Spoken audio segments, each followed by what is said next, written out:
Hello দর্শক, আসসালামু আলাইকুম। স্বাগত সবাইকে Laboni kitchen cooking and gardening এ। আশা করি আপনারা সবাই ভালো আছেন। আজ আপনাদের সাথে গার্ডেনে যে জিনিসটি আমি শেয়ার করতে যাচ্ছি তা হচ্ছে একেবারে শীতের শেষে কিভাবে আমি আমার গার্ডেনটি ক্লিয়ার আউট করি। কারণ সারা সামার ভরে আমরা এত বেশি গার্ডেনিং করি যে শীতের শেষে এগুলো ক্লিয়ার করে রাখলে শুরুতে যখনই গরম পড়বে গার্ডেন করতে অনেক বেশি সুবিধা হয়। যেমন কি এই যে মাচাগুলো দেখছেন, এই মাচাতে কিন্তু আমার লাউয়ের গাছ এবং সিমের গাছ ছিল, মিষ্টি কোমরের গাছ, চাইনিজ লাউয়ের গাছ এবং নিচে ছিল আমাদের দেশীয় মিষ্টি কোমরের গাছ। যারা আমার প্রিভিয়াস ভিডিও দেখেছেন তারা সবাই জানেন। আর এই যে বেটি দেখছেন, এটি হচ্ছে আমার পালং শাকের বে।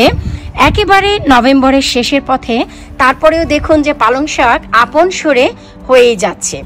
এখনো পাতাগুলো এতটা সতেজ যে আপনারা চাইলেই নিয়ে খেতে পারবেন।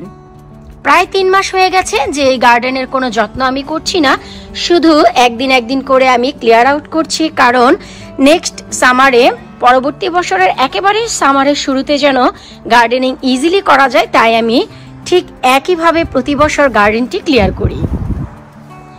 বেশ কিছুদিন আগে আমি দেখিয়েছিলাম যে আমার এই যে লাউ গাছগুলো ছিল, গোড়াগুলো আমি টেনে তুলে রেখেছি, তাই অনেক ইজি হয়ে গেছে। দেখুন সবগুলো গাছ মরে গেছে। এখন শুধু এগুলো টেনে ফেলে দিলেই আপনাদের মাচাটি একেবারেই ক্লিয়ার হয়ে যাবে। আর এই যে পালং শাকের বে, এখানে আমার তেমন কোনো প্ল্যান নেই, সবগুলো একেবারে গোড়া থেকে আমি কেটে নিব। কেটে এর উপর একটি প্লাস্টিক দিয়ে চারপাশ থেকে ইট দিয়ে বেঁধে দিব, যেন বরফ পড়লে এই যে পালং শাকের গোড়াগুলো মরে না যায়। এতে করে পরবর্তী বছর এখান থেকে আবার পালং শাক আপনারা সারা বছর ব্যাপী খেতে পারবেন। আর যাদের ইচ্ছা আছে যে না আবার নতুন করে পালং শাক করবেন, সেক্ষেত্রে গোড়া সহ আপনারা টেনে তুলে ফেলতে পারেন, কোনো সমস্যা নেই। এই যে আমি একটু দেখাচ্ছি, আপনারা দেখুন। এই যে দেখুন যে পালং শাকগুলো যদি চান একেবারেই গোড়া থেকে টেনে তুলে ফেলতে পারবেন। এই যে দেখুন। তো আমার আপাতত ইচ্ছে নেই যে নতুন করে আমি আবার পালং শাক নেক্সট ইয়ার করব, তাই আমার যে ইচ্ছে আমি একেবারে গোড়া থেকে কেটে দিব। কেটে এর উপর একটি প্লাস্টিক দিয়ে দিব। এখানে আমার লাউয়ের গাছ ছিল এবং সিম গাছ, যা এ মাচাতে ছিল। আপনারা অবশ্যই দেখেছেন আমার প্রিভিয়াস ভিডিওগুলো। আমি প্রত্যেকটি ভিডিওর লিংক এই ভিডিওর নিচে দিয়ে দিব। সারা সামার ভরে আমি কিভাবে গার্ডেনিং করেছি তার একটি ছোটখাটো ওভারভিউ আমি দিয়ে দিব। আপনারা যারা একেবারেই নতুন তারা বুঝতে পারবেন আমার কোন বেতে কি ছিল। এখানে আমার লাউ গাছ ছিল, যেখান থেকে আমি একেবারেই সামারের শেষে মাশাআল্লাহ অনেক বড় একটি লাউ খেয়েছি। আর একেবারেই যে সোজা দেখতে পাচ্ছেন যে জায়গাটি, এখানে ছিল আমার টমেটো গাছ, যা আমি সব লাস্ট উইক টেনে তুলে ফেলে দিয়েছি এবং প্রায় 10 কেজির মতো টমেটো আমি মাটির নিচে দিয়ে দিয়েছি। এতে করে দেখা যায় এই জায়গাটি অনেক বেশি জৈব সার যুক্ত হয়ে যাবে এই মাটিগুলো। পরবর্তী বছর এখানে আমি টমেটো গাছ নয় অন্য কোনো গাছ দিব, যা অন্যান্য গাছের জন্য অনেক বেশি উপকারী। আমি অনেক টমেটো মাটি সরিয়ে ভেতরে দিয়ে দিয়েছি। আর বেশ কিছু এই যে উপরের দিক থেকে রয়ে গেছে, যা ধীরে ধীরে পেকে যাচ্ছে। এগুলো পেকে পচে সারা বছর ব্যাপী, আসলে আগামী 6 মাসের আগে আমাদের গার্ডেনিং করা হবে না, ততদিনে দেখা যায় এগুলো পচে মাটির সাথে সব মিশে যাবে। আর সামারের শুরুতেই একেবারে যখন সামার শুরুর পথে, তখন 1 মাস আগে থেকে আমি মাটি প্রিপেয়ার করা শুরু করি। তখন যখন মাটি আমি একসাথে মিশাবো, তখন এই সব টমেটো মাটির সাথে মিশে যাবে। আর এই হচ্ছে আমার পুদিনা পাতা, যা অনেক আমি খেয়েছি এই সামারে। তো এবার আমি যা করব, সব গোড়া থেকে কেটে রাখবো, কারণ অল্প পুদিনা পাতা হলেই হয়ে যায় সারা বছর। তো এই কাজটি এখনো করা হয়নি, আমি ধীরে ধীরে আসলে ক্লিয়ার করছি, একবারে করা সম্ভব হয় না। যেমন এই যে এখানে আমি বেশ কিছু তুলে রেখেছি টমেটো গাছ, বেগুনের গাছ, যা কিছুটা পচে গেলে আমি হালকা মাটির সাথে মিশিয়ে দেব, বাকিটা আমি ফেলে দেব। আর এই যে আমার জায়গাটি গ্যারেজের একটি পাশে, এখানে ছিল আমার করলা গাছ, ছিল হচ্ছে আমার শসার গাছ এবং টমেটো গাছ। এই যে আমি একটু দেখাচ্ছি।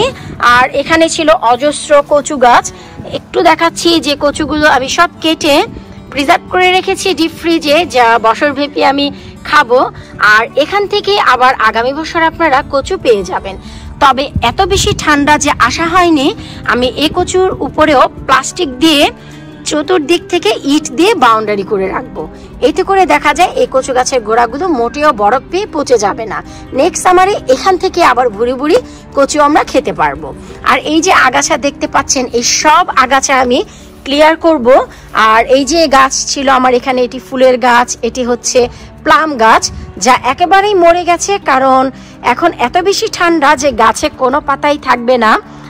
একেবারে অটাম সিজন চলছে, যা পাতাগুলো একেবারেই লাল, হলুদ, সবুজ, এমনকি পার্পল কালারও হয়ে যায়। তো এখন আর গাছে কোনো পাতা থাকবে না, সব ঝরে যাবে। এখানে এই যে টমেটো গাছ ছিল, যখন তুলে নিয়েছি বেশ কিছু টমেটো রয়ে গেছে। আর এই যে এখানে বেশ কিছু টমেটো গাছ আমি তুলে রেখেছি। আর এ পটে আমার কচু গাছ ছিল, যা আমি সব কেটে প্লাস্টিক দিয়ে ঢেকে রেখেছি, যেমন কি নেক্সট ইয়ারের জন্য ঠিক এই পট থেকে আমি আবার কচু পাবো। আর এটি হচ্ছে আমার চেরি গাছ, যা একটি পাতাও নাই, যেখান থেকে আমি সামারে দারুণ চেরি খেয়েছি। তো ধীরে ধীরে আসলে আমি একটি একটি করে আমার গার্ডেন ক্লিয়ার করছি, কারণ এত বড় গার্ডেন একদিনে পরিষ্কার করা মোটেও সম্ভব নয়। তাই আমি আপনাদের একটু দেখাচ্ছি যে এই যে একটি পাশ থেকে আমি গার্ডেনিং করতাম, দেখুন এই পাশে টমেটো, করলা থেকে শুরু করে একেবারে গ্যারেজের সে কর্নারে আমার টমেটো ছিল মিষ্টি কুমড়া, চাইনিজ লাউ, দেশীয় লাউ, সিম, সব ছিল আমার সে পাশের মাচাতে। আমি একটি পাশে বরাবরই গার্ডেনিং করি, আর গার্ডেনের মাঝখানটি পুরোই খালি রাখি, যেন কোনো ফাংশন বা আমরা নিজেরাও এনজয় করতে পারি। আর আমি একটু কাছ থেকে দেখাচ্ছি, আপনারা দেখুন, তাতেই বুঝতে পারবেন। এই যে পটটি দেখতে পাচ্ছেন, এটি হচ্ছে আমার ডাটা গাছ ছিল, যেখান থেকে আমি অজস্র ডাটা খেয়েছি। এবং ডাটা খাওয়ার পর এখান থেকে আমি বেশ কিছু বীজ কালেক্ট করেছি। তো এই যে পটটি আমার হাজবেন্ড বাইরে রেখে দিয়েছিল। আর আমি বেশিরভাগ পটেই আপনারা জানেন নিচ থেকে হোল করি না, ঘরে রাখি, যে কারণে আমি পানি কন্ট্রোল করে দিতে পারি। কিন্তু মিস্টেক করে আমার হাজবেন্ড এটি রেখে দিয়েছে, আর বৃষ্টিতে পানিতে সবগুলো গাছ মরে গেছে। তো ইনশাল্লাহ আমি অনেক বীজ কালেক্ট করে রেখেছি, যা আগামী সামারে শুরুতেই আবার ডাটার ফলন করব, অবশ্যই আপনাদের সাথে শেয়ার করব। তবে এই যে দেখুন কত পরিমাণে বীজ এসেছে, এই যে আমি একটু দেখাচ্ছি, আপনারা বুঝতে পারবেন। এই যে ছোট ছোট কালো কালো বীজগুলো দেখছেন, এই যে এগুলি হচ্ছে আমাদের ডাটা বীজ। তো এখান থেকে এগুলো সব শুকিয়ে গেলেও এই বীজগুলো আমি রেখে দিব, কারণ এই বীজ থেকে আবার পরবর্তী বছর আমরা ডাটা পাবো। মাশাআল্লাহ এখানে অনেক বীজ এসেছে এবং অনেক বীজ শুকিয়েছে, যা প্রত্যেকটি গোড়ায় গোড়ায় গোড়ায় গোড়ায় আপনারা দেখলেই বুঝতে পারবেন যে কি পরিমাণে বীজ এখানে এসেছে। এই যে দেখুন অজস্র বীজ এসেছে। তো এই বীজ থেকেই আবার আমি ডাটা বানাবো। আর এই পটটিতে আমার মরিচ ছিল, যা ঘরে ছিল, নিচে হোল না থাকার কারণে দেখুন বৃষ্টিতে পানি দিয়ে একেবারেই ভরে গেছে, কারণ ঘরে জায়গা হচ্ছিল না বিধায় আমি এই পটটি বাহিরে এনে রেখে দিয়েছি। আর অনেক বেশি ক্যাপসিকাম খেয়েছি, যা আমার এই পটে ছিল। আর এটি নিশ্চয়ই মনে আছে আপনাদের, যা হচ্ছে গুজবেরি, আমলকি, যা আমি এই সামারে অনেক বেশি খেয়েছি। আর এই হচ্ছে শীতের সময় আমলকি গাছের অবস্থান, একেবারেই মরে গেছে মনে হচ্ছে, কিন্তু বিশ্বাস করুন সামারের শুরুতেই এ গাছে আবারও ফুল দেবে, ফল দিবে, হাসবে, খেলবে, গ্রিন হয়ে উঠবে। আর এই যে বেটিতে আমি কচু গাছ দিয়েছি, এখনো পর্যন্ত এই পাশের কচু গাছটি আমার তোলা হয়নি। যে কচু শাক হচ্ছে, আসলে সময় করে উঠতে পারছিলাম না যে কচু শাকগুলো তুলবো। তো অনেক ঠান্ডায়ও এখনো পর্যন্ত মরে যায়নি, সময় করে আমি এই শাকগুলো অবশ্যই তুলে নিব। আমি বাউন্ডারি দিয়ে রেখেছি যে এ বেতে আমি কচু ছাড়া আর তেমন কোনো ফলন করব না। এই যে সাইডে জায়গা দেখছেন, আমি এই পাশ থেকেও বেশ কিছু কচু লাগিয়ে দিব নেক্সট ইয়ার, যেন এই পুরো বেটিতেই আমি কচু শাক পাই। তাই এই বেটিতে আমি আর তেমন কিছু করছি না। আর এই যে বেটি নিশ্চয়ই আপনাদের মনে আছে, এখানে ছিল হচ্ছে আমার বেগুন গাছ, যা আমি লাস্ট উইক সবগুলো গাছ কেটে নিয়েছি এবং সেখান থেকে আমি অনেক বেগুন নিয়ে গিয়েছি। মাশাআল্লাহ একটি বেগুন এখানে পড়ে আছে, আমার খেয়াল ছিল না, কারণ এত বেগুন নিয়ে গিয়েছি। আর এই যে বেগুনগুলো দেশীয় বেগুন, কাটা ছিল, হয়তোবা এই কাটার জন্য একটি বেগুন হাত ফসলে পড়ে গিয়েছিল, যা আমি জানি না। এক সপ্তাহ পর এই বেগুনটি দেখছি একেবারেই সতেজ আছে। তো ভাই কেন ফেলে দিব, নিজের গাছের বেগুন বলে কথা, ঘরে নিয়ে যাই, খেয়ে ফেলতে পারবো। তো এই বেটিতে আমার বেগুন ছিল। আগামী বছর এখানে বেগুন নয়, এখানে আমি অন্য কোনো সবজি লাগাবো, এতে ফলন অনেক ভালো আসবে। আর এই যে একটি বে আমি করে রেখেছি, ঘাস দিয়ে ভরে গেছে, আমি সব ক্লিয়ার করব। তো এখানে ইচ্ছে আছে আমার লাল শাক দেওয়ার। তো আমি ছোট ছোট বে করে নিয়েছি প্রত্যেকটি পাশে, এতে করে আমার গার্ডেনিং করতে অনেক বেশি সুবিধা হয়। গার্ডেনের মাঝখানে কোনো এফেক্ট পড়ে না, কারণ আপনি যদি সাইড থেকে গার্ডেনিং করে যান প্রত্যেকটি জায়গায়, পুরো গার্ডেনটি আপনি রেখে দিতে পারেন নিজস্ব কাজের জন্য। আর এই হচ্ছে আমার সেই লেবু গাছ, যার একটি আপডেট আমি বেশ কিছুদিন আগে আপনাদের সাথে শেয়ার করেছি, এবং সেখানে আমি বলেছিলাম লেবু গাছ -2 ডিগ্রিতেও টিকে থাকে। তবে আমি রাখবো না বাহিরে, হয়তোবা আগামী 1 থেকে 2 সপ্তাহে গাছটি ছাঁটাই করে পাতাগুলো আমি ঘরে নিয়ে যাব। আর লেবুগুলো রেখে দিয়েছি হালকা পাকার জন্য, পেকে গেলেই আমি তুলে খেয়ে নেব। এই যে একটি লেবু দেখুন পুরোই পেকে গেছে, তো এই লেবুগুলো আমি তুলে নিব। আরো নতুন নতুন অনেক বেশি দেখুন লেবু হচ্ছে, এই যে অনেক বেশি লেবু আসছে। তো এখন যেহেতু উইন্টার চলে এসেছে, তাই লেবুগুলো বড় হবে না, পেকে গেলেই আমি ঘরে নিয়ে যাব। আর এই যে টবগুলো দেখতে পাচ্ছেন, এই টবগুলো আমার বাহিরেরই টব। এখানে বেগুন গাছ থেকে শুরু করে মরিচ গাছ, পুঁইশাক গাছ, অনেক ধরনের গাছ ছিল, যে আমি তুলে ফেলে দিয়েছি, কারণ এই গাছগুলো শীতে এমনিতেই মরে যেত। তুলে এই প্রত্যেকটি পটের নিচে আমি হোল করে দিয়েছি, যেন বৃষ্টির পানি জমে না থাকে। আগামী বছর এ পটে আমি আবার ফলন করব, তবে অবশ্যই আরো কিছুটা নতুন মাটি করে এখানে অ্যাড করে নেব।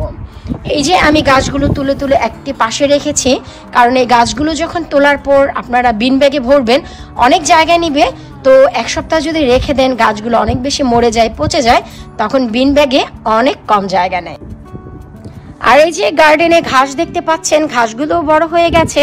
তো এই ঘাসগুলো যদি এভাবেই রেখে দেই, দেখা গেল অনেক বড় হয়ে যাবে, কারণ নেক্সট মের আগে আমাদের কিন্তু এই গার্ডেনে কোনো কাজ নেই। আমাদের কেন ভাই, এত বেশি ঠান্ডা যে গার্ডেনে আমাদের আসাটিও স্বপ্ন হয়ে যাবে। তো এখন নভেম্বরের প্রায় শেষের পথে, তো ডিসেম্বর, জানুয়ারি, ফেব্রুয়ারি, মার্চ, এপ্রিল, মে, আগামী 6 থেকে 7 মাসের আগে এই গার্ডেনে আর কোনো গার্ডেনিং হবে না। ততদিনে এই ঘাসগুলো এত বড় হয়ে যাবে, তাই আমরা যে কাজটি করব, নেক্সট উইক এই গার্ডেনে ঘাস আমি কেটে দিব একেবারে আগামী 6 মাসের জন্য। শীতে গার্ডেনে ঘাস অনেক কম বাড়ে, তো এই পর্যায়ে যদি কষ্ট করে আপনারা একদিন রোদ পেয়ে কেটে দেন, যখন ডাম্প কম থাকবে, বিশ্বাস করুন নেক্সট 6 মান্থ আপনারা অনেক আরামে কাটাতে পারবেন। তো এই যে মাচাগুলো আছে, আমি সব ক্লিয়ার করব ইনশাল্লাহ এই সপ্তাহের ভিতরেই। আমি নেক্সট উইক আপনাদের জন্য আরও একটি ভিডিও আপলোড করব, যেখানে দেখাবো যে আমি পুরো গার্ডেনটি কিভাবে ক্লিয়ার করে গুছিয়েছি। এতে করে দেখা যায় পরবর্তী সামারে আমার জন্য অনেক ইজি হয়ে যাবে গার্ডেনিং করতে। ভিডিওটি কেমন লাগলো, আইডিয়াটি আপনাদের কাদের কাদের জানা ছিল, এবং এই আইডিয়াটি কাদের ভালো লেগেছে, অবশ্যই আমাকে কমেন্ট করে জানাবেন। আপনাদের কমেন্টের অপেক্ষায় থাকবো। বিদায় নিচ্ছি আজকের মতো, আবারও দেখা হবে পরবর্তী ভিডিওতে। আল্লাহ হাফেজ।